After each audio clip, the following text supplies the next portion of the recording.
We will be recording this event and then posting it to YouTube and to our website, if that's all right with everyone. And the recording has begun. All right. Hi, everyone. Welcome to the DesegregateCT panel on accessory dwelling units. We're so happy to have you guys with us today. And we're so happy to have three wonderful panelists with us today as well. We're going to be sharing a brief presentation before delving into the details with our panelists. At the end, there will be a section where the audience will be able to ask questions and unmute themselves. But just for now, we really hope you are excited to hear what we have to say about accessory apartments. So just a bit about DesegregateCT, if you haven't heard. We're a pro-homes coalition of neighbors and nonprofits formed in the aftermath of the renewed conversation surrounding racial justice that started in the summer of 2020. And we firmly believe that better zoning laws can lead to a more equitable and sustainable Connecticut. So here is a brief picture of the logos of all of our organizational members, some of whom are in the audience today. You know, our coalition is made up of 81 organizations with a variety of missions, from the Corporation for Independent Living that focuses on housing members of the intellectually and developmentally disabled community, to the Sierra Club, which is a very well-known environmental advocacy group. The breadth of the missions of our organizational coalition allies really demonstrates the urgent need for a variety of reasons to reform Connecticut zoning laws. So just an intro, we're going to be talking about what are accessory apartments, otherwise known as accessory dwelling units. So just to begin, these accessory apartments are small independent living units that are either attached or detached from a single family home.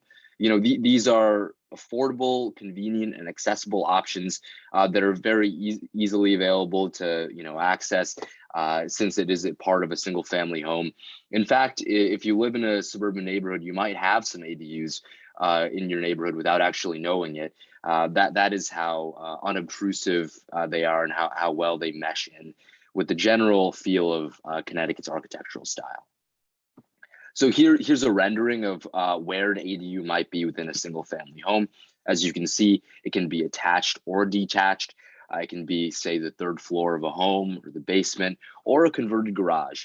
So its versatility, we believe, is a really unique asset for these living units that can help us fight Connecticut's affordability crisis. You know, whether it's a senior citizen who'd like to have an individualized living unit while remaining close to family, or a young person who's moving back with their parents after completing their education. These ADU units are accessible and affordable for everybody. So as of January 1st, thanks to so many people in this call, Connecticut became the 8th state to legalize accessory dwelling units through the passage of HB 6107, now known as Public Act 2129. Now, towns can allow them as of right. However, towns can opt out with 2 supermajority votes on their land use commission and then on their legislative commission. So this might be a town council vote or a board of selectmen vote. And we'd really like to encourage you to advocate for your town to opt in to the benefits found within Public Act 2129. So we believe that ADUs are a force for good and for inclusivity as well. So our panel is going to discuss how their Connecticut towns have embraced accessory apartments to their benefit. And we're really excited for you to learn about the benefits of these accessory apartments. So we have 3 panelists with us today. Unfortunately, Gary Anderson could not make the presentation, so we have Kyle Scheel, a senior planner for the town of Manchester, joining us instead. We also have Aicha Woods, the executive director for the City Plan Department for New Haven. Of course, we have Dwight Merriam, who's a renowned attorney at law. So now to begin, I'd like to introduce our first panelist, Dwight Merriam. Dwight Merriam is a lawyer and a land use planner and a member of several real estate and planning legal associations. He's also taught as an adjunct professor, published several articles and books, It's from Simsbury, Connecticut, my hometown. Additionally, Dwight served for 7 years as an active duty member of the United States Navy as a surface warfare officer, including 3 tours in Vietnam and 24 more years in the reserves, retiring as captain. So Dwight, thank you for everything you've done for our country and our community. We're excited to kick off as the first member of our panel. Now, I think Catherine, if you could share his presentation. Okay, I'm on. Thank you. And that was a wonderful introduction, Kevin. Really very helpful. And what I want to do here in the 10 minutes that I've set aside for this is to tell you what most of you already know. And I see several of my friends here today. Great to have you all here and interested in this. I call them accessory dwelling units. The statute calls them accessory apartments. They're the same thing. And why would we want to opt in rather than opt out? We want to opt in because most zoning regulations would prohibit more than one dwelling unit on a lot.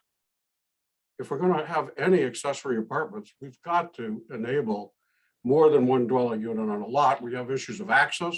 We have issues of parking, sometimes appearance, and so forth. I will tell you, though, that although I'm a strong advocate for accessory dwellings, my great concern is also the health and safety of our citizens. In some places, we know that half of the accessory dwelling units are illegal. They were there before a regulation came into place. We need to get our arms around what's there and make sure that life safety issues are addressed. So we need to enable accessory dwelling units, principally to make sure that we can regulate those that are already there and encourage new ones.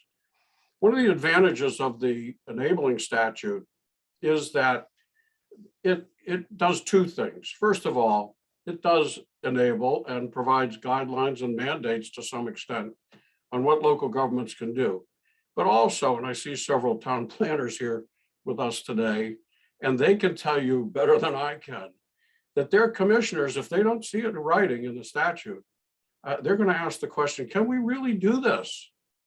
Can we have accessory apartments? So does our enabling statute allow that? So there's an educational and supportive function in having an enabling statute that directs us to accessory apartments.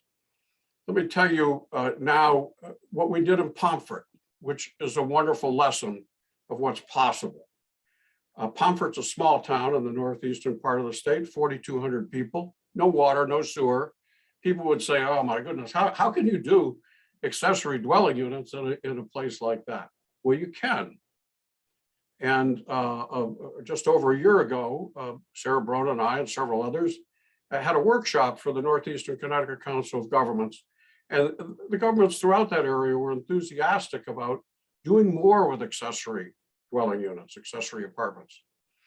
And so I thought that what we really need to do is think about the top-down approach of 2129, for example, which enables and directs and provides a template for accessory dwelling units. But we also need a bottom-up approach.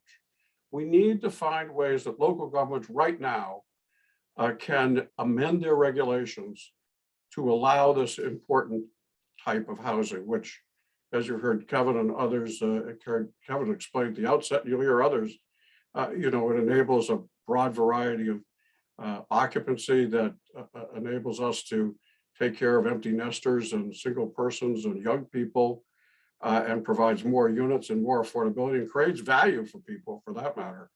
Lots of good advantages. So Pomfret, I said to the people in the northeastern part of the state, I said, look, if you want to do something with accessory dwelling units, I'll represent you without charge, and let's go do something. And Pomfret stepped right up. They got a great commission, a great first selectman, and they said, let's do it. So here is a little overview of what we did do. And I think there are lots of takeaways here for everyone. This is the commission statement at the top here. The commission seeks to provide housing to meet the needs of current residents and those who may wish to come and live in Pomfret. to find housing that's suitable for them.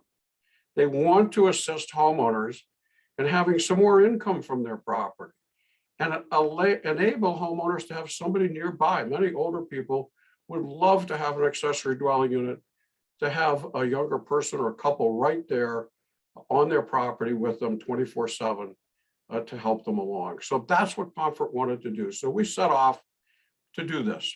And we set up 3 different types of dwelling units. The first is one, and I've never seen this term before, we made it up to fit what we wanted to do, a conversion accessory dwelling unit. That's a unit that's totally within the building envelope, an existing building. You couldn't tell the difference when they're done, whether it's there or not. And we put no restrictions on it. It could be as small as 100 square feet or much larger, up to some proportion of the existing house. And it doesn't require any zoning commission, planning and zoning commission approval. Just the building official has to sign off on it, that it's being built properly. And the Department of Health has to say, you got water and you got septic, you're good to go.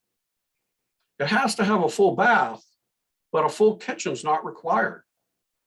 So in some sense, this would be like a single room occupancy, if you want to characterize it as that. And there's a tremendous demand for much smaller single person units like that. As of right, no hearing required. We thought that, Pomfret thought that, I think that it's really important to get as much of it as of right as you can. Then the second type we have is an attached accessory dwelling unit. It's just that. It's partially outside or wholly outside the existing building.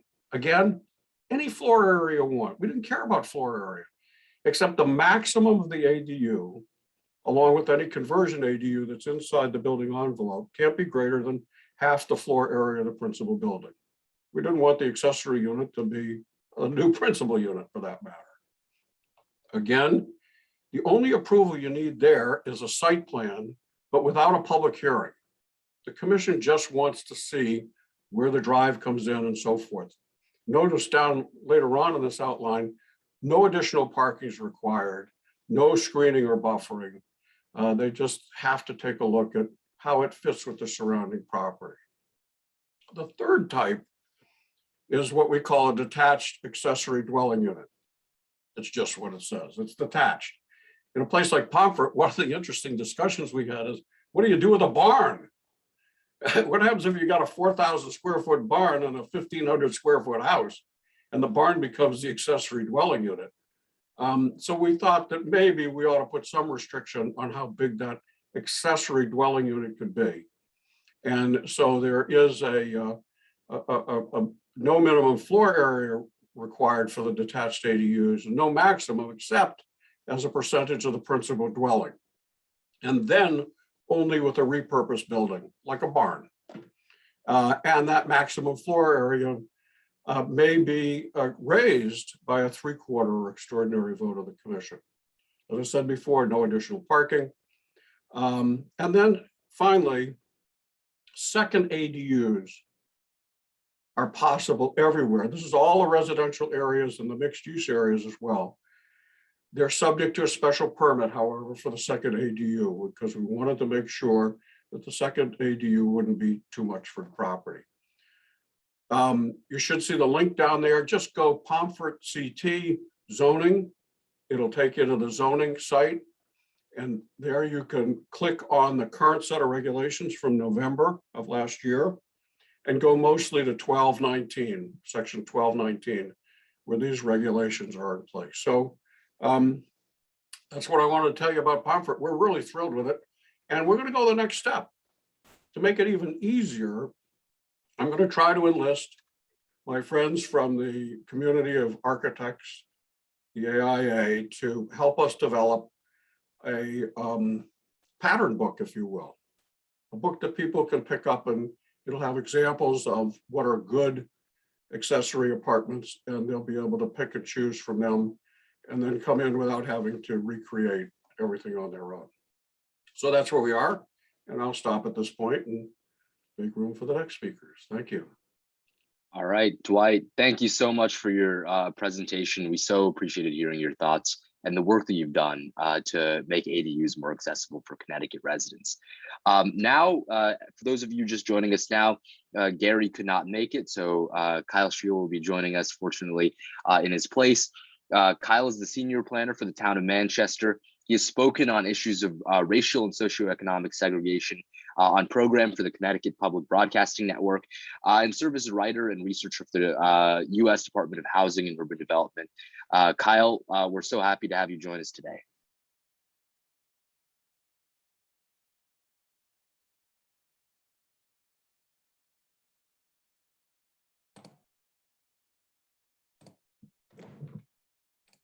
Hi, everyone. How's it going? So I have been successfully presenting on Zoom for the past 2 years, but now that I got called to do this at the last minute, my PDF, my PowerPoint won't open, so I'm going to go off memory. So forgive me. We'll just play it by ear and go see how it goes.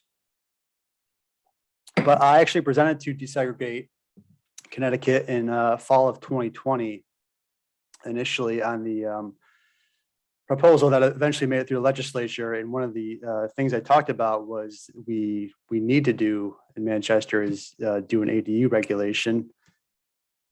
I'm going to try and open this again, forgive me. And I was pleased to see that we finally got it done. So we didn't have to wait for the legislator to force us to do it. We were planning to do it anyways, but we got the ADU regulation passed this past November.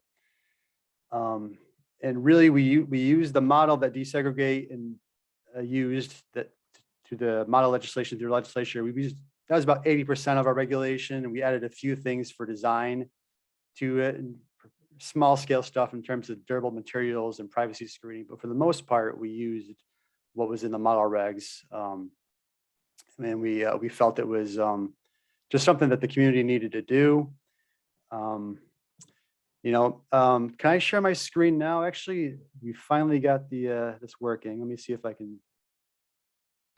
Am I able to share, guys? You should I see a be able thumbs to up share. when I can. How are we doing on the sharing? We can see your PowerPoint. Very good. Okay. Always helpful to have slides. So as I was saying, we finally got the regs passed in November, basically using the template that the state provided.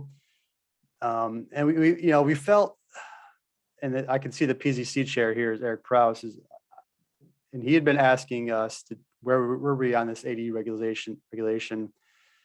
So Manchester was planning to do this work before the state mandate came down. So we were happy to kind of get ahead of the curve. And you can see some of the provisions here that we added in addition to these state model regs. So why did we do it? There's a couple of reasons why we did it. One, our POCD from 2010 calls for housing diversity in a manner of fashions. So the main goal we had was to increase the diversity of housing stock, enables movements from apartments to starter homes, and really just encourage the diversity of stock from single families to apartments. So we felt an ADU regulation was perfectly in alignment with our existing plan of conservation and development. Two, if you follow the news, there's an affordability crisis. It's been ongoing for decades. The pandemic has really made it obvious. This is from a recent Harvard report for the Joint Center for Housing Studies. The pandemic has really spiked. You finally see millennials form households. So rents are increasing across the board. The affordability housing crisis is not showing any signs of abating. So ADUs are just one more tool in the toolbox to use that. And I would recommend, if you have the time to, the New York Times had a really gloomy article about the affordability crisis, and that genre of news articles is usually pretty gloomy, but this just, you can read the quotes for yourself. It stood out to me as even more gloomy. You can't really blame the current affordability crisis on on a financial bubble. It's really a lack of supply with a really exploding demand. So without more units coming online, we're going to see more affordability crisis unfolding across the country. And anecdotally in Manchester, I can tell you, we do a rental survey about every other year or so. I've been doing it since 2013. Every year I have seen sub $1,000 units disappear. So we used to have at least several dozen several years ago. As of 2018, we had a few. I just did a Craigslist search a few days ago. There's literally 2 in the entire town. So sub 1,000 units for rental are a thing of the past, unfortunately. Another reason why we did it was we're just used to it. We're a built out community. You know, we're a semi older community in terms of our development patterns. So we've had duplexes for a long time. We have provisions in our zoning codes to allow conversions to 2, 3, and 4 units by a special exception. So really, in terms of ADUs, their physical appearance, it just wasn't that much of a leap for the community. We're used to multifamily dwellings in some instances, so it wasn't really much of a leap.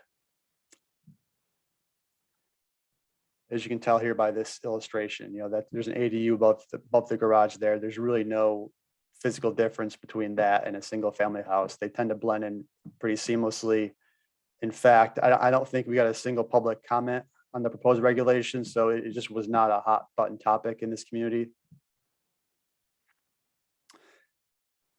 Another reason why was we felt we needed to live up to our values. If you see a lot of communities, some will have signs indicating sentiments on the left, but they won't allow apartments or ADUs at all.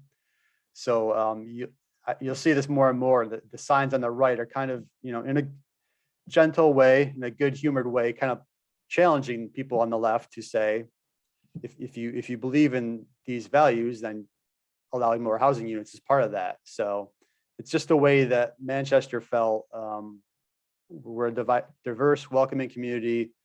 Allowing housing is really part of that policy mix.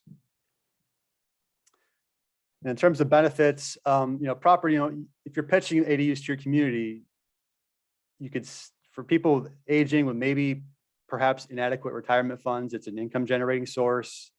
They could have their grandkids live with them or their children live with them to have multi-generational households. It allows them to age in place without moving out of the community. They could potentially have a tenant to help pay their property taxes. So property owners can see income and a way to have their family live with them if that's what they choose.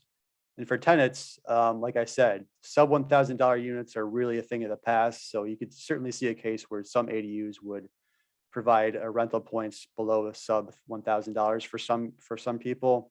And that would provide entrance into certain single family neighborhoods and good school districts where maybe they can't afford a $400,000 house, but they can afford to rent. So in terms of property owners and tenants, it gives you more flexibility and it gives you more opportunities.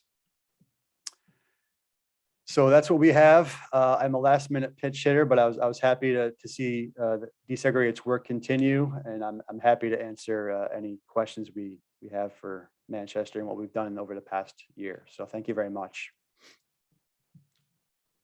All right. Thank you so much for the last minute presentation, Kyle. You were a last minute pitch hitter, but you sure were a good one too. We're going to be having audience questions, I think at 12:45. So please, if you have any questions for our panelists, feel free to put them in the chat and we will get to them as soon as we can. So next, for our final panelist, we have Aicha Woods joining us today. She's the executive director of the City Plan Department for New Haven, Connecticut, resident of New Haven. She's an architect, designer, community leader, and an artist. Thank you so much for joining us.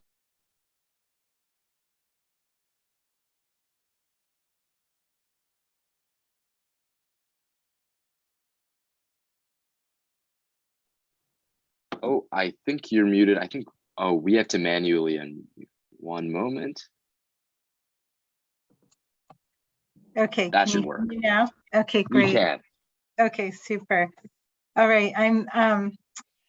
Thank you for the kind introduction, and I'm truly honored and delighted to be here, and really appreciate the presentations of both Dwight and Kyle. I think you know, many of the what I'm going to present overlaps, so I'll try to focus a little bit on what might be different about New Haven and bringing the ADU legislation into a pretty dense, typically multifamily environment. So I think that's one of the, kind of the main landscape differences perhaps between some of the prior examples that we saw. Like Kyle in Manchester, the city of New Haven really started working on accessory dwelling units. We were following the House Bill 6107 and very excited about the platform that DesegregateCT was putting forward. The mayor and staff did provide testimony in support of that. But at the same time, we realized we needed to, do our, craft our own zoning policy. And this really, the accessory dwelling units really fits into a broader affordable housing strategy, which includes both working on zoning reform, but also working on tenant protections, and then looking at ways to increase the production of affordable housing.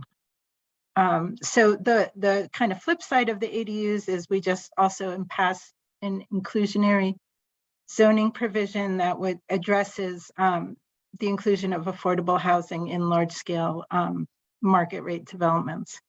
But I will just share my screen and go into our presentation just very quickly.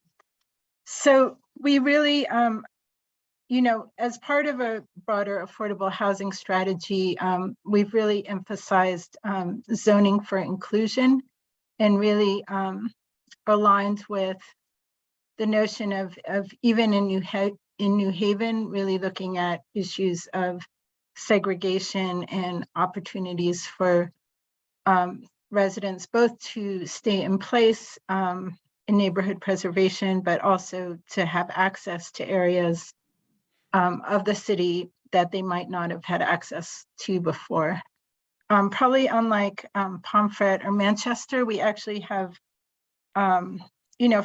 fairly limited areas of single family zoning, but we did apply, we thought it was really important to apply this to our single family zones as well as our multifamily zones.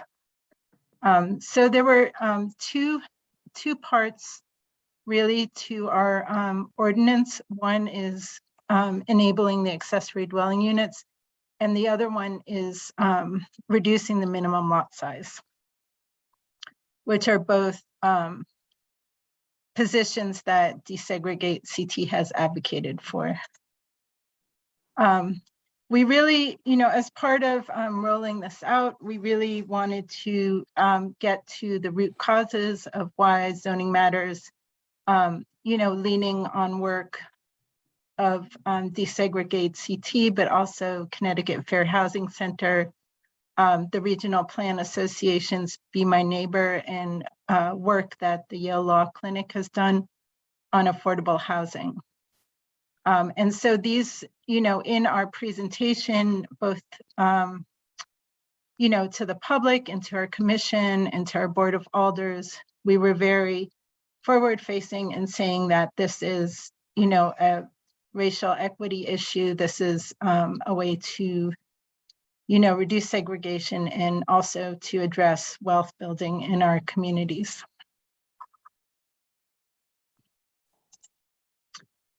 So like many, I think this, aligns the reasons for doing ADUs is, it's not different than for any other town in Connecticut, in small towns, in large towns.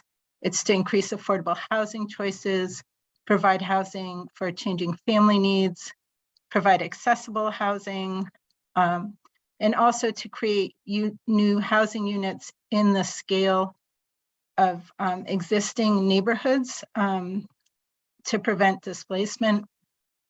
We also emphasized that this was an environmentally friendly choice of reusing existing housing stock, and also creating small contractor workforce opportunities. So the business of building ADUs is much more accessible than getting into some of the larger contractor projects.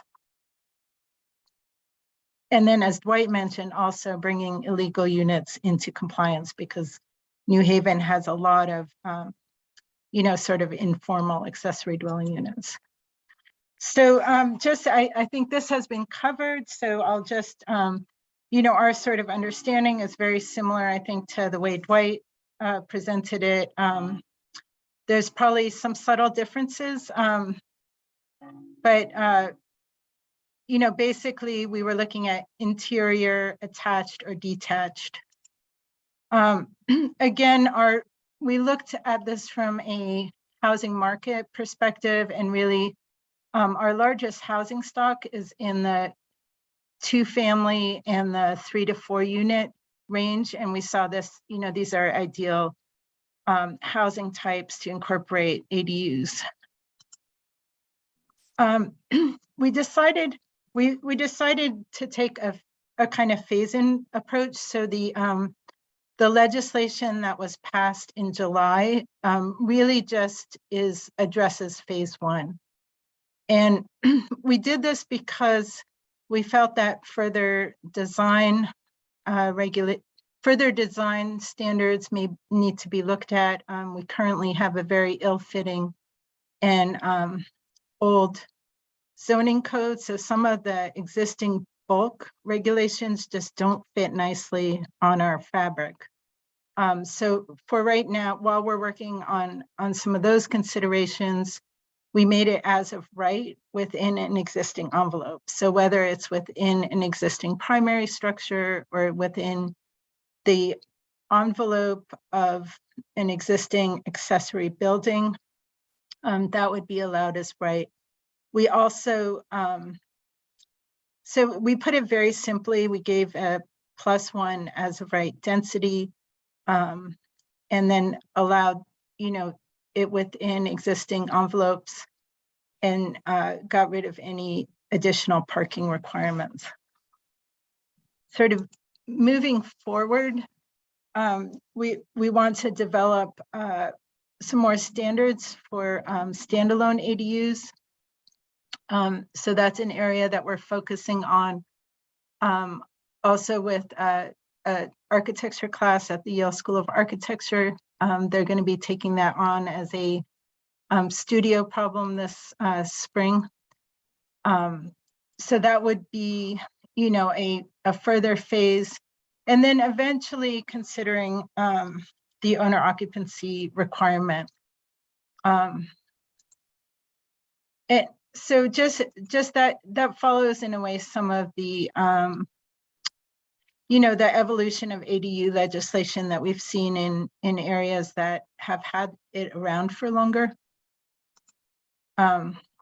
So companion to this, we also reduced the minimum lot size throughout the city. And this was partly to make more sliver lots, buildable lots, but also really to kind of level out the playing fields from this pattern of segregation that, reserves these very large lots in the single family zones in our city.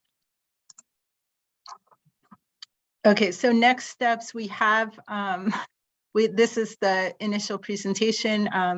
We have the legislation has passed. We got tremendous public input, and I would encourage anyone who's interested in the kind of lively debate around it to view one of our recordings of our City Planning Commission meetings.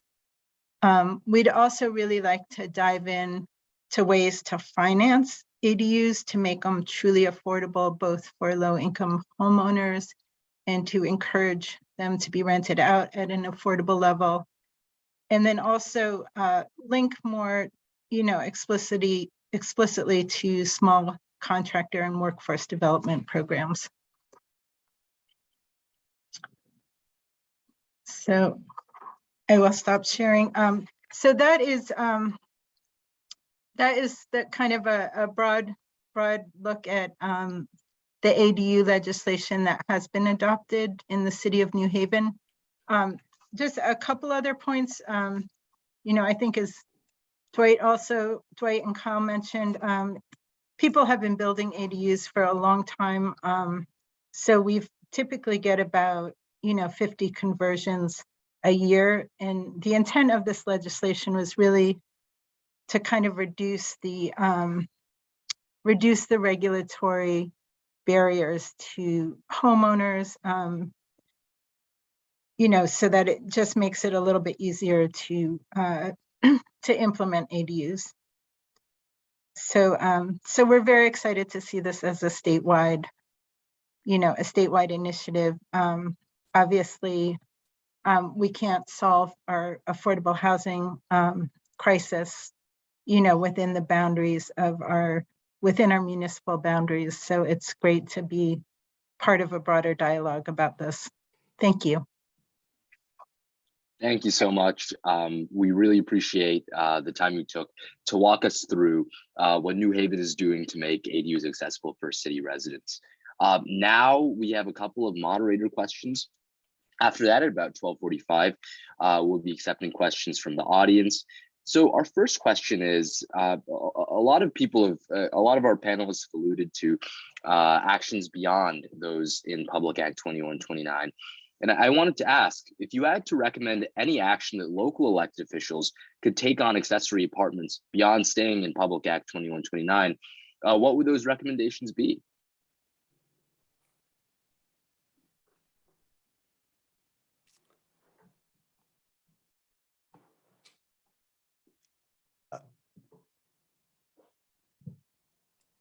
There we go. We're unmuted. I don't know, Alicia, can I unmute you?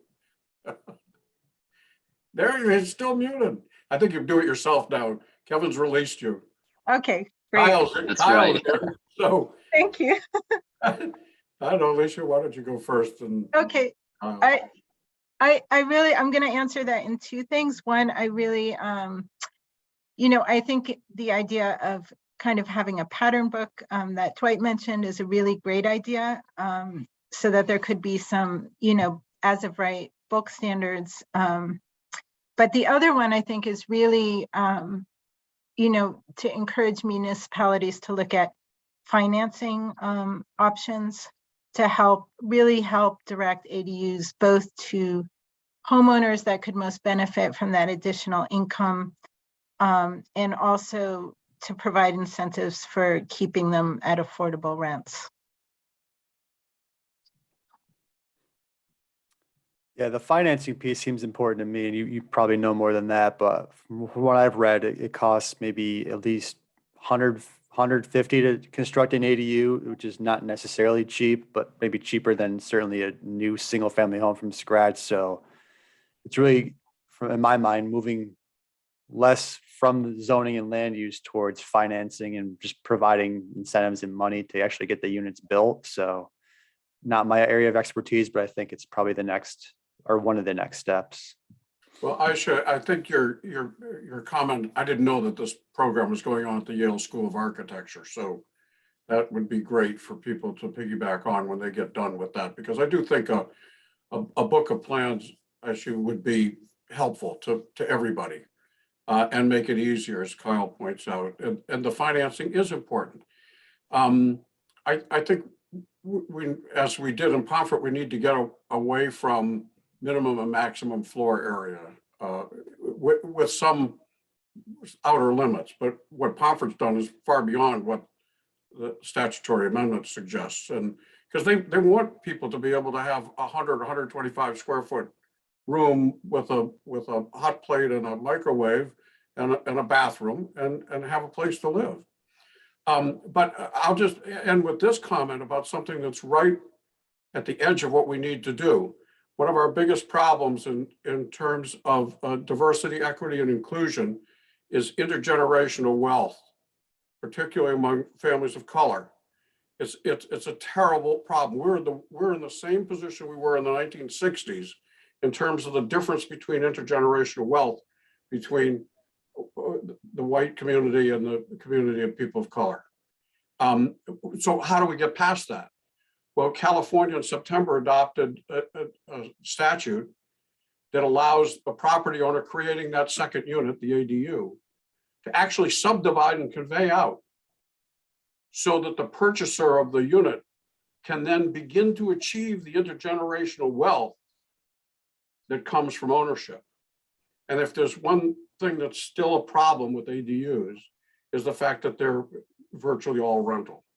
And I would really like to see that make possible. Take a look, see what's going on in California and mimic that here in some way, because once we allow the second unit, why shouldn't we allow the conveyance of that unit with an interest in the land, financeable by a mortgage, owned by an individual, not just a renter? Thank you so much for those responses. We certainly agree. We think looking at different cities and states, their examples, we can certainly learn a lot about what to do next.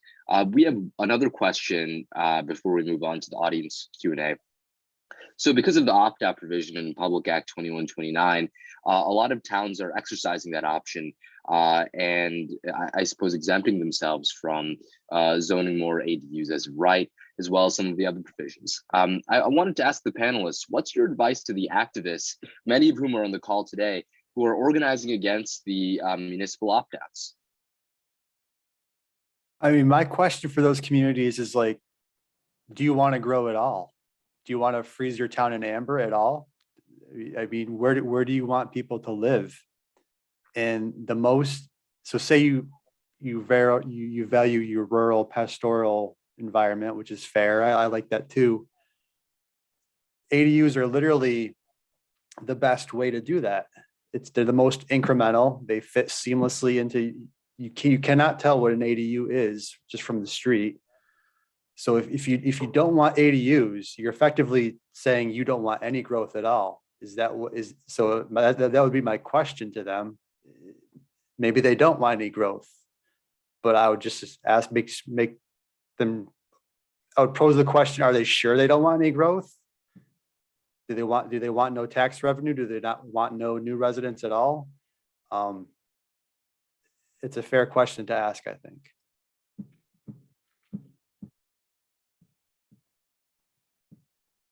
Well, I would just reiterate what I said at the outset, namely that the enabling legislation does two things.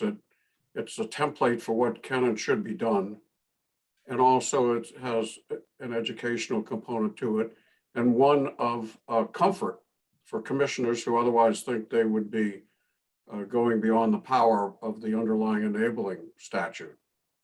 So it's all upside, it's all good. And it doesn't prevent them, as we showed in Pomfret, from going beyond what 2129 gave us. So they should start with that as a template and then move beyond that incrementally in various ways, rather than opt out. Yeah, I agree with Kyle and with Dwight's comments. I would also, bring examples of where ADU legislation has been in place for some time. There's never a huge explosion of ADUs, which is, something, it is a very, it's a market-driven process, and it tends to be adopted quite incrementally. And there's great, DesegregateCT has put together great sort of collateral and marketing materials around it, but also the AARP has some wonderful materials that could be helpful in, in talking to your commissioners and your neighbors about ADUs. Terrific. Thank you guys all so much for your answers to that question. We'll be working really hard to convince towns and cities in Connecticut that ADUs are good for growth, good for senior citizens, and good for everybody who needs an affordable and accessible mode of housing. Now we're going to be taking some questions from the audience.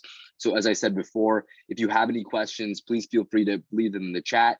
For our first question, we have Rachel who's asking a question. I'll just ask if you can unmute yourself. Yeah, should I just go ahead?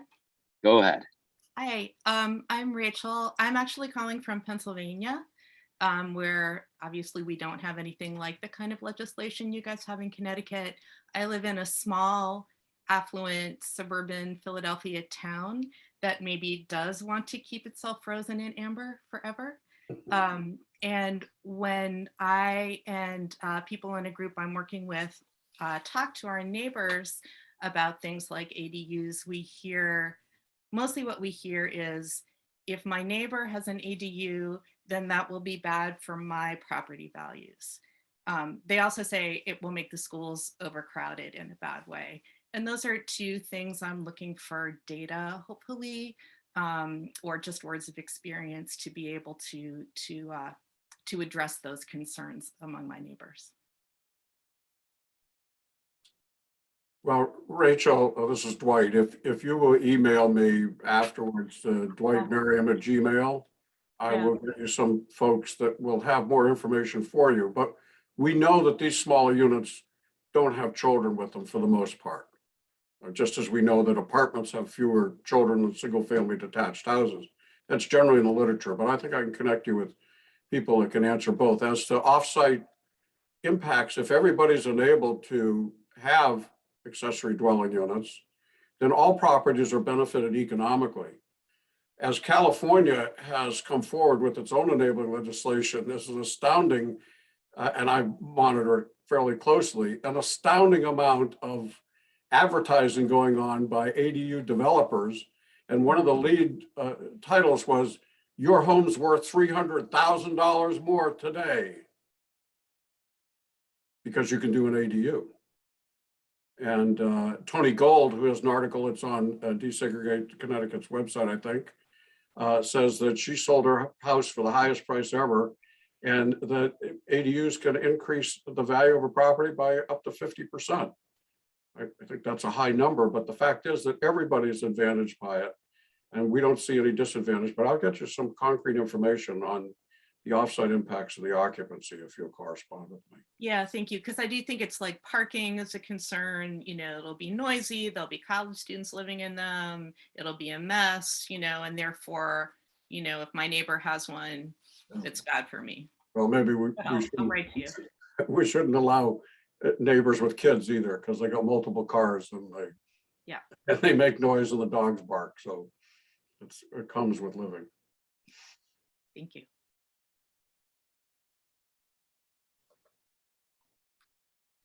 All right, terrific. Thank you so much for joining us from Pennsylvania. We so appreciate it. And thank you, Dwight, for your response. I've linked DesegregateCT's frequently asked questions page, which addresses some of those concerns that you brought up. And I've also linked Tony Gold's ADU op-ed, where she details her personal experience with ADUs. And I hope that you find it both useful and informative. For our next question, we have a question from Donna. The question is, would seeking a form of amnesty to get homeowners with illegal units, some form of amnesty, make sense? Well, I've thought and written about this. Yes, absolutely. I mean, I actually think that the best way to attack developing ADU regulations is not start with the ADU regulations, but start with an educational forum for people. To get them, to bring them into the process, a forum that tells them about what their potential liability is in having an ADU, how they can insure over it, the privacy standards. We're not talking enough about people with all these cameras at home and privacy. And there have been a number of cases involving that with short-term rentals, but do a series of educational forums at the local level to talk about what accessory apartments are like, what the pros and the cons are, and how they can have them. Then go to the stage of drafting and having a hearing on regulations. And by then you probably will have a pretty good list of people who are actually interested and can be supportive, and people you can reach out to later to register. And I know that Aicha had the same comment that I had about the importance of addressing the public's health and safety. The flooding in New York and the people who are killed in the illegal basement apartments is a terrible but recent example how unregulated apartments can create dangerous situations in which people are killed. We can't allow that. We have to figure out what's out there in the landscape. Like I said, don't start with the regulations. Start with a series of educational forums, open meetings, discussions, help homeowners understand the benefits of it and some of the things that they have to protect against for their own benefit and the benefit of those who would live in the ADU. I don't know. You can see I'm pretty exercised about this. I don't know. I can see that. An issue more in New Haven. I lived on West Rock for 20 years. And you have the issue more in New Haven. I know, because I know where a lot of those are. Units are right. I think it's really, I mean, the idea of an amnesty, I think that there's also, you know, it is an incredible issue in New Haven, and it wouldn't, I think the idea of an amnesty, you know, from a zoning enforcement perspective, makes sense, but we also have to figure out, you know, how, I mean, obviously, you know, this was a question that came up a lot in our public testimony. Obviously, residents were really concerned about health and safety. So we've really emphasized that, you know, these units need to be brought up to all relevant codes. Right. So I guess then there's, you know, there may need to be some further incentive and outreach or carrots and sticks to really encourage, you know, and this is more in our, you know, absentee landlord properties rather than in homeowner properties, but, you know, to really make sure that those units are brought up to code. Thank you, Aicha. And my thoughts are really around those that already exist and how they are being identified as well as bringing them up to code. So when I talk about amnesty, I was really wondering if each municipality would consider, or there's a way for the government to get involved, but each municipality making sure that they allow probably a year for people to come forward. And then after that year, then they would be fined if they didn't take the opportunity to stay or get the zoning done or the permit done for a unit that they built without a permit. So that's what that was my thought. I don't know, Kyle, you spoke to this in financing. I mean, I think from the local government's perspective, the individual owner of an illegal accessory apartment is frightened about the possibility of losing that occupancy and the income. And so it's not just amnesty, it may be a set of waivers and mitigation short-term methods, but I think a revolving fund, and Kyle or Aicha, you could speak to this. I think if we put some money aside and said, you can borrow money out of this fund and repay us back over the next 10 years if you have to put in a second entrance or whatever's required, or sprinkler alarms or whatever, so that they're not frightened about losing their occupancy, because they won't come forward if they're going to lose their occupancy as a result, even of an amnesty. I would say it's important to distinguish between bad actors and just unsophisticated small-time landlords, because personally I've had better experiences with mom and pop landlords. They're not trying to squeeze me for every dime, rather than like a nationally owned REIT that's just trying to get 15% return. So I think that's a important part of the ecosystem, is supporting those small landlords that are trying to do the right thing, but they may not have the sophistication or the financing. So yeah, to your point, Dwight, if we can set up, you know, financing mechanisms to assist those people to bring themselves up to code, that's definitely part of the solution. Thank you so much, Donna, for that wonderful question. If anybody else has a question, please feel free to leave in the chat. If that's all we have, we'll speak now. Can I ask a question? Can I ask? Yeah, absolutely. Well, and I'd be interested in anybody who's on this call, any of the participants or any of our panelists. One of the things I've been thinking about is, why don't we do accessory apartments with new apartments and condominiums. I've got a situation where I want to provide some student housing for graduate students, but I don't want a whole student housing development. And I was thinking if we could build condominiums or apartments that had within them convertible space that could be an accessory apartment, why shouldn't we build new within condominiums and within apartments, an accessory unit for an expanding family that gives them another bedroom, or when their family's smaller, allows them to rent it out and get a second source of income, has the owner occupant there in the unit. Has anybody seen anything like that? Maybe I'm just making stuff up. What do you No, I think? think it sounds fascinating. Yeah, and I think it's really, part of the ecosystem of housing, particularly in a, in a college town. It's a little bit like, and it's part of a very actually traditional system, which many of the houses in New Haven were built to accommodate. So, working class families would often have boarders in them, and just the way the doors are arranged and the way the units are arranged, they do have these, options of a separate entrance into the common hallway. So I think it's a fascinating idea, and it from an architecture perspective, it's an interesting design problem. But I think we can just look at some of our, existing sort of working class housing stock, and you'll see that it has that kind of built-in flexibility to it.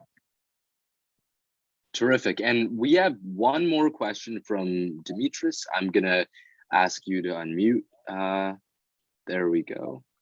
Hi, I just wanted to ask how eliminating parking minimums ties in with our conversation with ADUs, and if Manchester or New Haven is considering that as a maybe next step in increasing affordability. Sure, I'll just jump into that real quick. New Haven did eliminate parking requirements as part of the ADUs, and we also just eliminated parking requirements for most downtown residential through our inclusionary zoning policy. The parking, that aspect though was the most controversial in the neighborhoods, especially the denser urban neighborhoods that were primarily multifamily on smaller lots. Folks were really concerned about it. And I think that, at another panel, I mean, there's DesegregateCT has done other panels on parking, but it's really, I was really, my mind, I was really, struck by some of the testimony by the residents in those neighborhoods regarding their concerns about parking. And so that's, something I think we really have to, it's very different in a suburban context than in a very dense residential context where people are essential workers and rely on their cars to get to work. A lot of us have the privilege of riding our bike to work, but some people don't. So, so that's a really good conversation for another forum, I think. Agree. And, we have had whole panels on parking minimums and other policies, and we're looking forward to doing that in the future. Seeing as we're just about running out of time, just wanted to have some closing remarks. These changes are happening in your town, whether you're in Connecticut or in Pennsylvania. And in turn, we encourage you to learn more about zoning and how you can get involved in advocating for more inclusive, zoning regulations within your town and your community. And we hope that our DesegregateCT playbooks will help you in that endeavor. You can find those on our website at desegregatect.org. In addition, we are also having one more panel on Tuesday, February 1st, which is coming up very soon. It's about how zoning reform has worked in other states. Our lead organizer, Sarah Bronin, will be the moderator, and we've got another panel of really wonderful leaders in this field. We hope you'll join us Tuesday, February 1st. And thank you for joining us. Thank you to our panelists for giving us so much useful information on accessory dwelling units. And once again, just thank you so much for attending our panel today. We hope to see you again in the future. Bye-bye. Thank you.